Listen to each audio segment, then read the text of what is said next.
Right now, Alvin Kamara is 10th in the NFL history running backs receiving yardage. He's got 4,811. He only needs 29 yards to tie Darren Sproles for ninth, 30.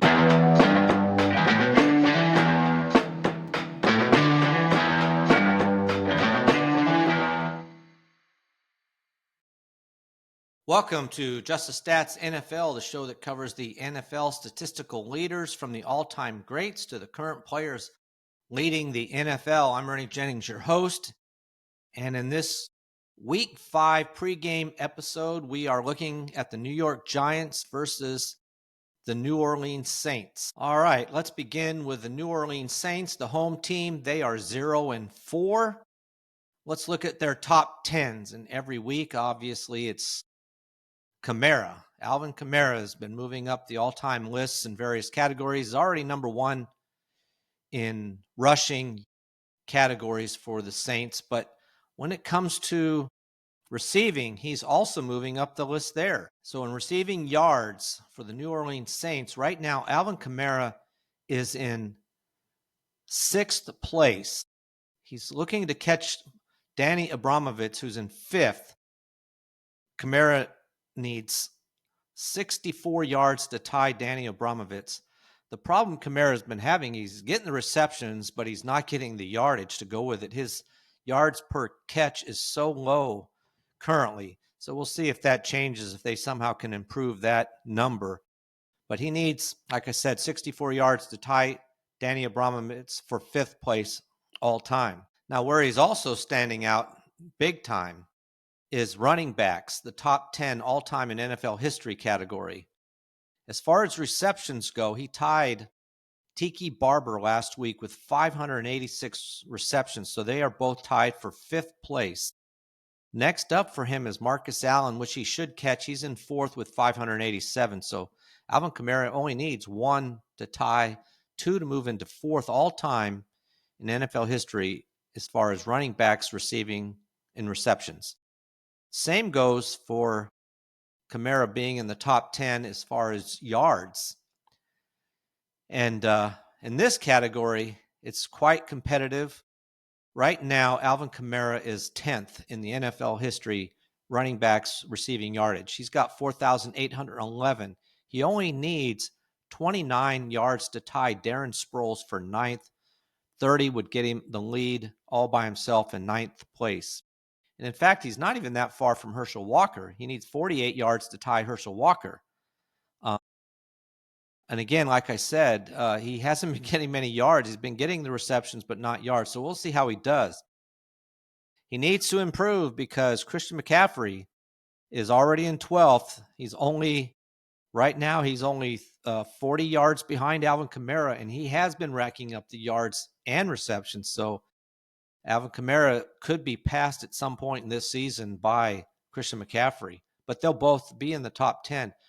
It's amazing right now, these two players, to watch them, Alvin Kamara and Christian McCaffrey, as far as being in the top 10 all time.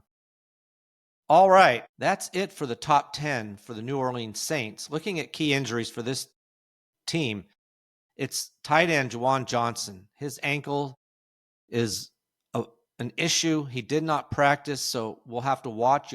If you have him on your fantasy team, you're going to have to make sure prior to the game, it's a 1:00 game, that he's going to actually be playing. All right, let's look at the New York Giants.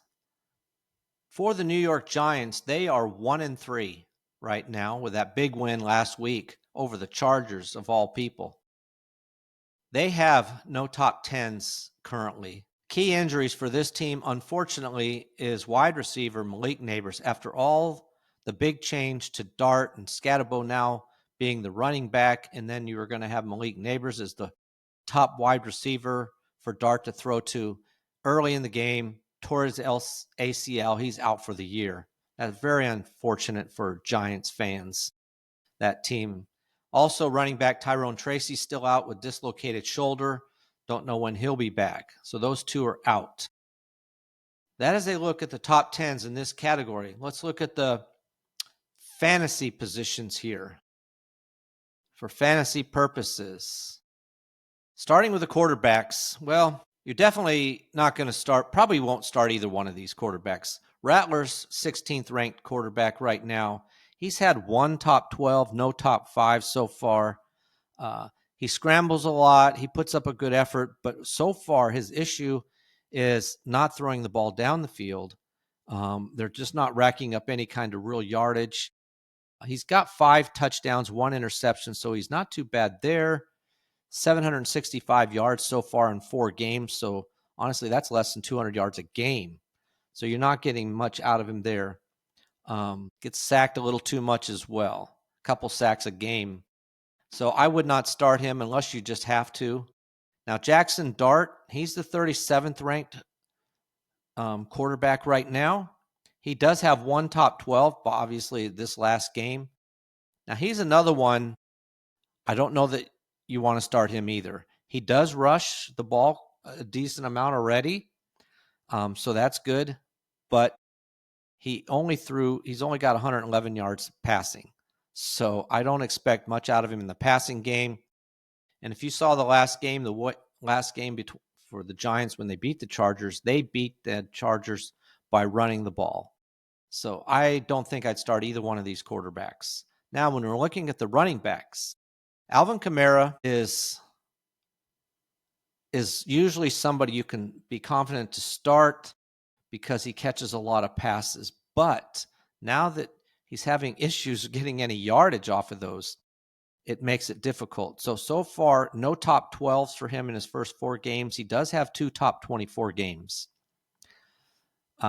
He's questionable for me. I might start him. If you need to start him, you might start him because the one weakness for the Giants is against the rush. They've been giving up 6 yards a carry. So this could be a good game for Kamara here.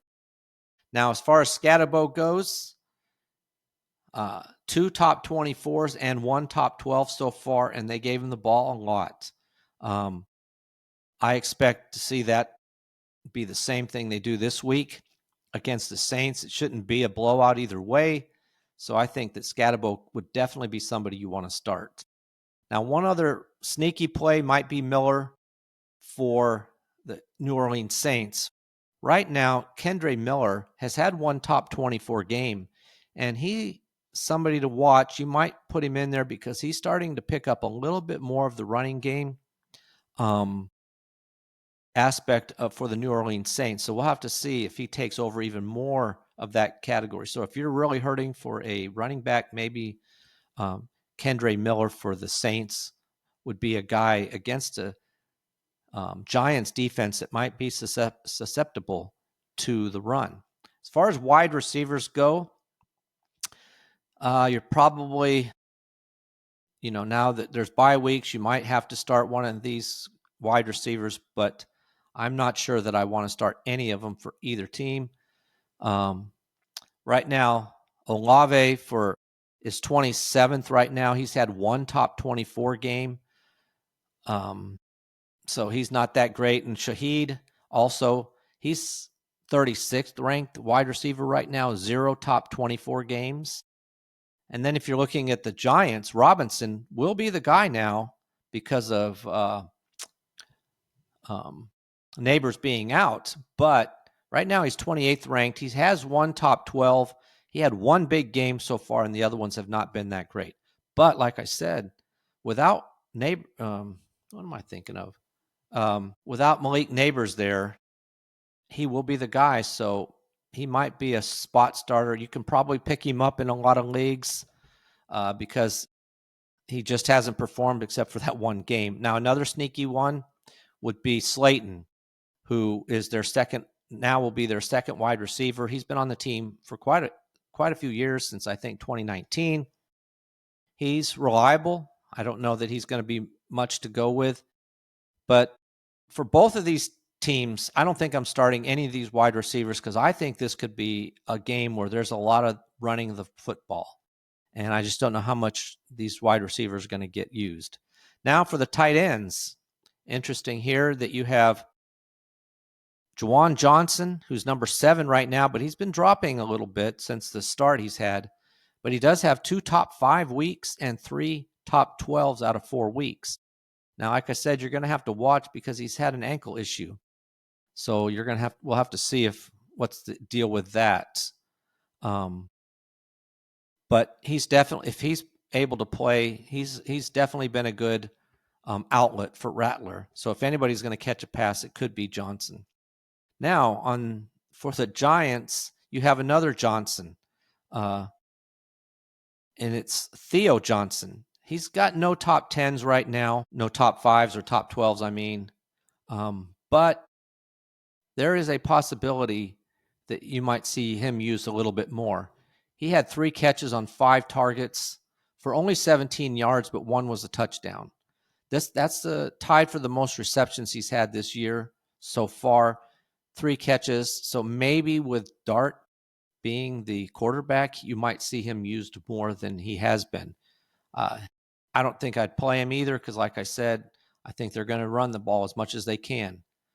Now, right now, this series is tied. Not tied, I'm sorry. It could be tied if the Saints win it. Right now, the New York Giants lead this series 17 games to 16. Now, who do I think is going to win this game?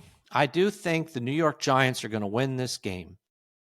I do think, though it's in New Orleans and the Saints have played some tough, pretty good games against good teams like Buffalo Bills, they fought pretty hard against Buffalo until the last half a quarter. They were in it to some degree in the entire game. But the Giants just beat the Chargers, and now they're at home. Actually, they're at the Saints, I'm sorry. But I think they have a lot of momentum. I think this is a team that the Saints, that is, that they can run on. And I think the New York Giants are going to try to run this ball down the throat of the New Orleans Saints and come out with a win. All right, that is a wrap for this episode of Just the Stats NFL, the game between the New York Giants and the New Orleans Saints. You can catch this podcast on YouTube at Just the Stats NFL, also on Spotify, Apple podcast sites, or any of your podcast apps. Also, you can email me at justthestatsnfl.com@gmail.com. I appreciate you listening. Please like and subscribe. And I'm on my way to looking up another game, another pregame to do. So with that, I'm out.